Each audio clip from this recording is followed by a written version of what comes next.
Le trimestre dernier, nous avons étudié le grand conflit cosmique entre le bien et le mal. Et au cours des échanges, nous avons vu que Jésus doit être notre fondement, en tout cas dans notre course chrétienne. Mais qui était au fait Jésus? Ce trimestre, nous aurons le plaisir donc d'aborder le livre de Matthieu et il nous éclairera sur ce personnage.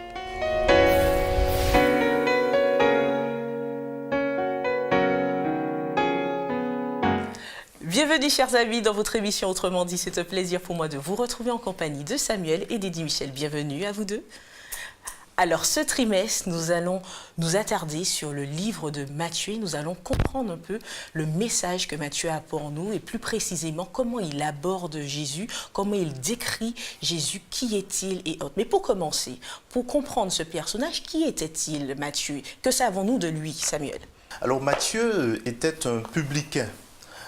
Alors c'est lui qui se qualifie comme tel dans son évangile. Les autres auteurs des évangiles ne l'appellent pas comme tel, l'appellent Lévi.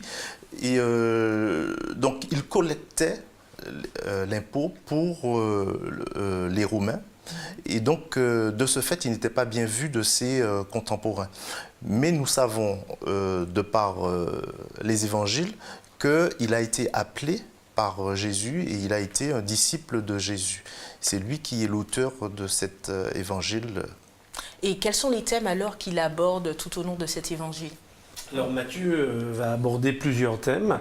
Tout d'abord, il va premièrement chercher à faire un lien, établir un lien entre tout l'Ancien Testament, toute la Bible hébraïque, avec le personnage de Jésus. Il va aussi aborder la question du royaume. Ce terme d'ailleurs va revenir au moins 59 fois sous la plume de Matthieu. Il va aborder également des thèmes comme l'Église, par exemple, particulièrement dans l'Évangile selon Matthieu chapitre 16. Il va parler justement de la mise en œuvre de cette Église. Il va parler également du retour de Jésus. Il va parler de la mort de Jésus. Des termes aussi qui sont communs à Marc, à Luc et à Jean. Mais il a aussi ses particularités. Il mettra l'accent particulièrement, comme je viens de le dire, sur le royaume et aussi le lien qu'il va établir. Il va vraiment, c'est celui d'ailleurs dans les évangiles qui va le plus citer l'Ancien Testament. Alors, mais du coup, est-ce qu'il a une cible en particulier à qui il souhaite adresser cet évangile? Est-ce qu'il y a un public? Alors, les commentateurs de l'évangile de Matthieu soulignent que son évangile s'adresserait plus particulièrement aux Juifs, pour plusieurs raisons. Eddie Michel souligne le fait qu'il utilise beaucoup les textes prophétique de l'Ancien Testament pour asseoir sa présentation sur la royauté de Jésus et sur le fait que Jésus est le Messie qui est attendu. Est-ce qu'il y a des caractéristiques communes entre le livre de Matthieu et les autres évangiles? Oui, on va toujours voir une concordance entre les évangiles. Maintenant, il y a des caractéristiques propres à l'évangile de Matthieu. Par exemple, déjà au début de l'évangile, on verra qu'il y a cette généalogie où il est question de fils de David et fils d'Abraham. Quand on compare avec la généalogie que l'on retrouve dans l'évangile de Luc, la généalogie de Luc commence par Adam. La généalogie de Matthieu commence par David et Abraham. Tout cela pour souligner à la fois que Jésus est de la descendance d'Abraham, le père de la nation juive, donc pour souligner sa judéité, et puis pour montrer également qu'il est le Messie, puisque le Messie, selon la tradition juive, le Messie est le fils de David. Que nous apprend le livre de Matthieu sur l'origine de Jésus? C'est vrai que tu nous as parlé qu'il est le fils d'Abraham et autres, mais quand on regarde un peu les différents ancêtres de Jésus, que nous révèle un peu le livre de Matthieu? Eh bien, tout à l'heure, nous parlions un peu de ce public visé par Matthieu. Effectivement, un certain nombre d'éléments contenus dans son évangile laissent comprendre que Matthieu écrit, oui, à des Juifs. Et là, justement, il va fortement, comme l'a dit Samuel, mettre l'accent sur Abraham, père fondateur de la nation juive, David également. Et justement, cette généalogie, de mon point de vue, a un sens. C'est-à-dire qu'il va, Matthieu, organiser la généalogie de Jésus pour lui donner un sens. Il veut montrer quelque chose. Il veut montrer quoi? Premièrement, on l'a déjà dit, eh bien, par rapport à la promesse que Dieu avait faite à Abraham, par exemple dans Genèse chapitre 12, verset 3, il lui dit les nations seront bénies, les familles de la terre seront bénies en toi. Et effectivement, on va découvrir que avec le Messie, celui qui apporte le salut, eh bien, les familles de la terre, d'une façon globale, seront bénies en lui. De l'autre côté, il y a David, et c'est vrai que dans le livre de Samuel, dans le livre des rois, il y a des références justement au fait que le sceptre ne s'éloignerait pas du trône de David. Donc là aussi, il veut montrer que non seulement il a un enracinement par rapport à la promesse faite au père de la nation juive, ça veut dire qu'un juif en lisant et en écoutant par exemple cette généalogie, il doit comprendre l'intention de Matthieu. Il veut montrer qui est Jésus. Il veut donner une origine légitime en fait au Messie dont il va parler par la suite et qu'il est en train de présenter. Et puis il y a aussi, quand on étudie la généalogie, eh bien, on observe qu'il est question, il est fait mention d'un certain nombre de femmes qui, justement, vont apparaître dans cette généalogie. Cela signifie, d'après ce que tu nous relates, que Jésus vient de personnes respectables. Alors, en lisant attentivement cette généalogie, déjà les premiers noms donnés, par exemple Abraham et déjà David, on sait très bien que c'est vrai, il y a un qui est père de la nation juive, bien, mais on connaît aussi ses travers dans sa vie, par rapport à son désengagement, par rapport à la promesse que Dieu lui avait faite, encouragé bien évidemment par son épouse, mais n'empêche qu'il aura un autre enfant, ça va créer des conflits au sein de la fratrie, de la famille. David aussi, et d'ailleurs dans le texte, il est précisé même le nom de celle qui va mettre au monde ensuite Salomon. C'est-à-dire que là, on est en plein adultère, c'est-à-dire que David était meurtrier premièrement par rapport au mari de Bathsheba, ensuite il va l'épouser, c'est une situation un peu particulière. Il est question aussi de Tamar dans le texte, il est question de Rahab, de Ruth. En fait, Rahab, Tamar, ce sont des femmes, quand on étudie leur vie dans l'Ancien Testament, puisque le texte biblique d'ailleurs fait référence à ces femmes, eh bien, on voit qu'elles ont joué de ruse. Par exemple, on sait que Rahab était quand même une prostituée. Elle a accueilli bien évidemment les espions lors de l'entrée dans la terre promise, mais n'empêche que son style de vie n'était pas le plus honorable. Tamar non plus. Ruth, on sait qu'elle n'était pas juive. Et d'ailleurs, les différentes femmes qui sont mentionnées dans le texte ne sont pas juives, ne sont pas originaires véritablement du peuple juif. Donc, en quelque part, je me dis que Matthieu, ne serait-ce que peut-être par rapport aussi à sa profession, parce que c'était quand même, il y avait une certaine tension avec les péagers qui collaboraient avec les Romains, qui imposaient, qui récupéraient l'argent. Bien évidemment, par rapport à cela, Matthieu était dans ses petits souliers. Et en quelque part, il montre aussi à ses auditeurs que le Messie, il fait partie de la famille humaine, avec des êtres humains, avec leurs travers, avec leurs difficultés, avec leurs problématiques. Mais cela ne lui pose aucun problème pour qu'il puisse naître parmi justement cette génération, parmi ces hommes et ces femmes. Alors par rapport à ce que tu dis, tu mentionnes que dans la famille du Messie, on retrouve donc des prostituées, des personnes qui n'avaient pas de vie honorable, on retrouve des non-juifs et autres, mais par rapport à cette famille décrite, et surtout par rapport au fait que Dieu... avec Dieu, tout est possible. Il peut choisir ce qu'il veut. Il pouvait choisir auprès d'une famille royale et autres. Est-ce que le fait d'avoir été issu de cette famille a un impact, un message pour nous aujourd'hui? Oui, en fait, j'ai envie de dire que le message est à deux niveaux. Premièrement, il y a effectivement une lignée royale, la lignée de David, mais on constate également, David, Salomon, etc., mais on constate également que dans toutes ces générations là qui se suivent, il y a des personnages qui ne sont pas forcément très respectables, comme Eddie Michel l'a souligné. En tout cas, ce que je retiens de tout cela, c'est que Dieu n'a pas choisi des personnes aseptisées pour avoir une lignée sans tache, pure, immaculée. Il a choisi des hommes avec leurs faiblesses, avec leurs tares, etc. Tous sont pécheurs et tous sont représentés dans la lignée de Jésus. Donc cela signifie que, quels que soient nos travers, en quelque sorte, tout n'est pas perdu. Bien évidemment, et je pense que le commun des mortels peut se retrouver aussi à l'intérieur de cette généalogie. Bien souvent, nous faisons l'impasse sur les généalogies parce que c'est rébarbatif, il y a des noms. Mais dans la Bible, ce qui est intéressant, c'est qu'il y a aussi des histoires par rapport à ces noms. Et je pense que nous pouvons parfaitement aussi nous identifier.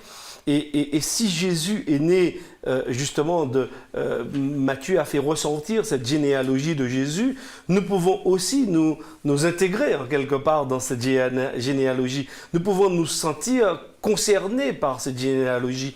Jésus, donc, est bien né parmi les hommes. Il est venu au milieu de ceux qui avaient un certain nombre de problèmes, justement pour pouvoir les relever, pour pouvoir leur apporter espoir. Et personnellement, je pense que lorsque Matthieu lui-même a dû entreprendre ses recherches par rapport à la généalogie, il s'est senti accueilli parce qu'il s'était déjà senti accueilli par Jésus, mais quand il présente ainsi la généalogie, il n'y a pas moyen que lui-même aussi ne se sente pas accueilli, intégré, compris par celui qu'il va présenter comme étant le roi. S'identifier en quelque sorte. Il s'identifie particulièrement, mais ses auditeurs aussi et ses lecteurs peuvent particulièrement s'identifier. Alors, par rapport à cette généalogie, justement, en définitive, Jésus est-il homme ? Ou est-il Dieu? Parce qu'on voit qu'il est issu d'hommes et de femmes. Donc, comment interpréter tout cela? Bien évidemment, Matthieu, lorsqu'il présente Jésus sous cet angle, il faut qu'on aille quand même jusqu'au bout du chapitre 1, parce que Matthieu va bien lui donner un fondement par rapport à Marie, par rapport à sa mère. Donc oui, par rapport à Abraham, par rapport à David, il a une orientation précise, mais il va dire également que Jésus c'est Emmanuel, c'est-à-dire Dieu parmi les hommes. Il va bien faire aussi référence à cette naissance miraculeuse concernant justement la paternité de Jésus, puisqu'il va s'adresser à Marie, il va lui dire, voilà, le Saint-Esprit te couvrira de son ombre. Donc, on comprend bien que là, nous sommes face à un miracle, nous sommes face à quelque chose d'extraordinaire, quelque chose de merveilleux, quelque chose qui dépasse l'entendement. Donc, il y a les deux aspects et je crois qu'il ne serait pas judicieux que nous lisions simplement un seul angle de la généalogie. Il faut aussi le prendre des deux côtés et c'est pourquoi Samuel précédemment faisait référence à Luc. Quand on lit la généalogie de Luc qui est différente et qui part de Joseph. Alors justement, en quoi elle est différente? C'est vrai que Samuel, tu as mentionné le fait qu'elle part d'Adam. Mais en dehors de cela, est-ce qu'il y a des différences notables? Elle parle d'Adam, fils de Dieu. Donc, effectivement, c'est très intéressant alors, c'est la généalogie plus particulièrement de Joseph, qui remonte directement à Adam, fils de Dieu. Donc, en quelque part, Luc va montrer que celui qui vient n'est autre que Dieu lui-même, puisque Adam est fils de. Donc on voit bien que c'est la descendance par rapport à celui qui est annoncé, par rapport à Dieu lui-même, qui va s'impliquer et s'investir dans le salut de l'homme. Certaines personnes peuvent dire que certes on montre la généalogie par rapport à Joseph, or Jésus n'est pas forcément le fils de Joseph. Alors que dire à ces personnes? Non, mais Jésus n'est pas le fils de Joseph, mais il se trouve que Joseph était l'époux de Marie. Et si on considère bien la généalogie de Matthieu, on voit que c'est au seul endroit où il n'y est pas écrit Joseph engendra Jésus. Mais on ne peut pas non plus faire fi du fait que Joseph était le mari de Marie et qu'il apparaisse en tant que tel dans la généalogie.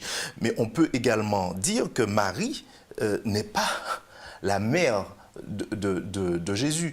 Marie, c'est une femme qui a été choisie par Dieu pour enfanter le Fils de Dieu, Dieu qui préexistait à Marie elle-même. On peut parfaitement le dire. Donc, il faut relever là l'aspect surnaturel de la naissance de Jésus, valable aussi bien pour Marie que pour Joseph. Voyons maintenant un peu la naissance de Jésus, la venue de Jésus particulièrement sur terre. On a vu sa généalogie.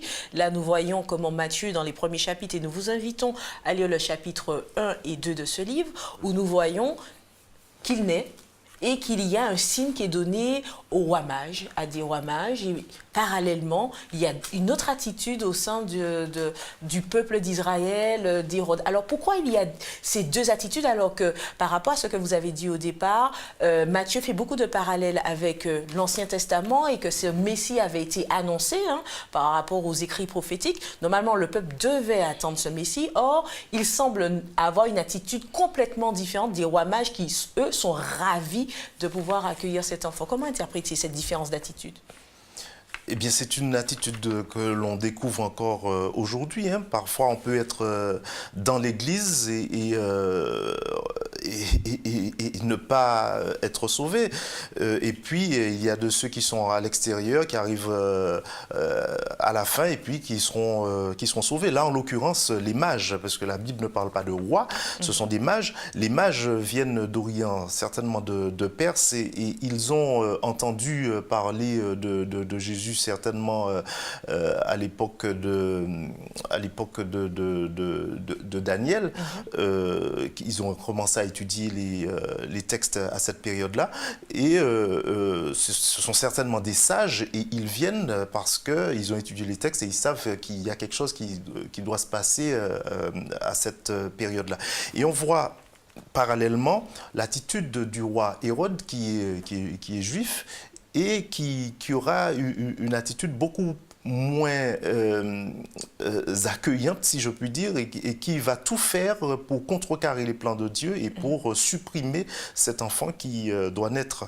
Alors, est-ce que c'est parce qu'il a fait une mauvaise interprétation des écrits ou est-ce qu'il avait peur de son royaume? Comment interpréter cette attitude? Bien, en quelque part, lorsqu'on lit les textes de Matthieu, on a le sentiment qu'Hérode n'est pas dans l'attente. C'est-à-dire que autant de l'autre côté, les mages, eux qui ne sont pas et qui font pas partie du peuple juif, sont en quête de quelque chose, sont en quête de sauveur, sont en quête d'un roi qui vient d'ailleurs, puisqu'ils suivent quand même des signes qui sont au niveau du ciel. Mais eux, ils ne sont pas juifs. Ils ne sont pas juifs du tout, Samuel l'a bien précisé. Mais c'est un paradoxe, c'est-à-dire que eux, ils arrivent jusqu'à Jérusalem, ils arrivent dans la nation juive, ils viennent y trouver normalement le salut, entre guillemets. Et c'est un paradoxe, parce qu'en quelque part, le peuple, lui peut-être est dans l'attente, mais celui vers qui on va, c'est-à-dire Hérode, en l'occurrence, eh bien, lui, il n'est pas dans l'attente. Il se sent au contraire, et tu l'as un peu dit dans ta question, il se sent menacé. C'est-à-dire un roi qui vient, ok, il va me chasser de mon pouvoir. Il y a un pouvoir, il y a une certaine notoriété, il y a des avantages aussi par rapport à cela. Donc bien évidemment, lui, Hérode, se sentant menacé, va jouer aussi un peu de ruse pour pouvoir surtout se débarrasser de cet enfant roi. Donc c'est vrai que dans le texte, il y a une espèce de tension, il y a un paradoxe entre justement ceux qui viennent de l'extérieur et qui sont émerveillés parce qu'ils vont se prosterner dans la suite du texte, ils vont voir cet enfant, ils vont être divinement avertis également. Ça veut dire que Dieu, lui, va prendre les devants, Dieu va leur donner des directives, mais par contre, à Hérode, qui est mal intentionné, il va se fourvoyer en faisant tuer des enfants, quoi. Mais si je puis ajouter une chose, c'est que le texte est quand même assez cruel pour Hérode et ça doit nous interpeller, nous, aujourd'hui, parce que le texte nous dit au chapitre 4 qu'Hérode assembla tous les principaux sacrificateurs et les scribes du peuple et il s'informa auprès d'eux du lieu où le Christ devait naître. Et ils lui dirent à Bethléem en Judée, car voici ce qui a été écrit par le prophète, et toi Bethléem, terre de Juda, etc. Donc la prophétie lui est donnée. Et au lieu de s'approprier le texte qu'il avait certainement entendu, qu'il connaissait, eh bien, il a une attitude qui consiste à dire, bon, on va supprimer celui qui se présente, selon lui en tout cas, comme un concurrent. Alors qu'il venait de naître, il était encore, comment dire... Qu'un enfant. Qu'un enfant, contrairement à lui. Alors, par rapport à ces deux chapitres que nous avons étudiés et que nous étudierons cette semaine, que retenir de cela? Puisque c'est vrai que tout le trimestre sera réservé à l'étude de Matthieu, mais si vous aviez un point à retenir, à mettre en exergue, ce serait lequel? Ce qui me marque dans cette première partie de l'étude du livre de Matthieu, c'est comme quoi ça a du bon de revoir des textes qu'on pense connaître, c'est de voir que dans la généalogie de Jésus, il y a autant de numéros impairs présents, si je peux me permettre cette expression. Et là, pour moi, ça souligne le fait que Dieu peut utiliser n'importe qui pour parvenir à ses fins, à ses desseins. Le texte souligne le méchant roi Roboam, Rahab, Tamar. Alors j'ai relu l'histoire de Tamar, j'ai redécouvert des choses concernant cette dame cananéenne. Et malgré toutes ces personnes-là qui n'avaient pas un ancrage, comment dirais-je, spirituel, un rapport particulier à Dieu, eh bien, finalement, au bout, eh bien, il y a quand même Jésus qui naît cette généalogie-là. Dieu n'a pas choisi des personnes nettes, propres, comme je l'ai dit. Donc, c'est ce que je retiens de tout cela. Parce qu'on a tendance à retenir Marie, l'Immaculée, etc. Mais on oublie que Dieu, il y a une lignée, il y a une généalogie, et il y a des personnes qui ne sont pas forcément recommandables, mais qui sont là. Merci Samuel. Et pour toi, Eddy Michel. Justement, alors je vais un peu rebondir et je vais apporter l'élément de réponse. C'est qu'effectivement, lorsqu'on fait une généalogie, on peut faire aussi des choix, puisque Matthieu a fait des choix. Il aurait pu, même en gardant les mêmes ancêtres, peut-être prendre des noms différents. Or, il a fait quand même des choix. Ça veut dire, oui, qu'il a une intention. Et je pense qu'il faut que ceux qui partagent avec nous cette réflexion réfléchissent aussi dans le sens de OK, quel est le sens que Matthieu a bien voulu donner à cette généalogie? Et je pense que nous en avons quand même abordé un certain nombre. Personnellement, et je reviendrai sur ce que Samuel a abordé concernant justement le contraste qu'il y a entre justement les mages et aussi le peuple juif, qui normalement devrait être dans l'attente. Personnellement, je fais un parallèle avec notre situation, ma situation aujourd'hui. J'aurais pu et je pourrais me sentir confortablement assis parce que bon, je lis la Bible, parce que j'étudie la Bible, parce que je partage avec tous nos amis auditeurs et téléspectateurs, mais en quelque part, ça me bouleverse, ça me remue dans mes profondeurs, parce que je me dis, mais ok, je peux être là, peut-être faire partie d'un groupe, d'une église, et puis peut-être passer aussi à côté de l'essentiel. Donc là aussi, personnellement, je suis interpellé par rapport à cela, et cette histoire entre les mages, entre Hérode, eh bien, m'interpelle particulièrement et me fait aussi me remettre en question dans mon fonctionnement, dans mes certitudes, et me dire, eh bien non, il ne suffit pas simplement de faire partie d'un groupe. Il y a aussi des croyances, il y a un vécu, il y a une relation, et souvent lors de nos émissions, nous mettons l'accent dessus, la relation que nous pouvons entretenir et avoir avec ce Dieu, avec ce Sauveur. Et je pense que là aussi, l'accent est mis sur les signes qui peuvent annoncer des événements. Et puis, on peut passer aussi à côté des signes parce que nos yeux sont peut-être fixés ou attirés par autre chose.